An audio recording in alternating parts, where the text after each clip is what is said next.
السلام علیکم پیارے بچوں، کیسے ہیں آپ سب؟ امید کرتی ہوں کہ آپ سب بہت اچھے ہوں گے اور اچھے کام کر رہے ہوں گے۔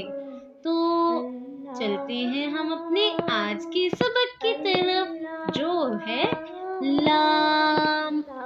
تو آج کے سبق میں ہم سیکھیں گے لام کا مخرج کیا ہے، لام ادا کیسے کرتے ہیں، لام کے اوپر جب کوئی حرکت آ جائے تو ہم اس کو کیسے پڑھیں گے، اور حروف مدہ کے ساتھ لام کی ادائیگی کیا ہے۔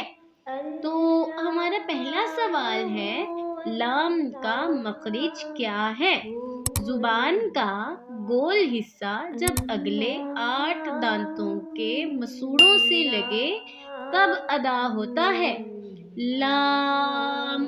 ٹھیک ہے پیارے بچوں، تو اب میں آپ کو بتاتی ہوں کہ لام کون سے حروف میں سے ہے۔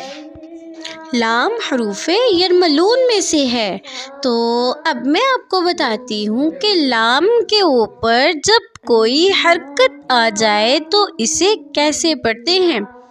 اسے نہ ہی زیادہ جھٹکا دے کر پڑھتے ہیں اور نہ ہی زیادہ کھینچ کر، اس کو مناسب طریقہ سے پڑھتے ہیں۔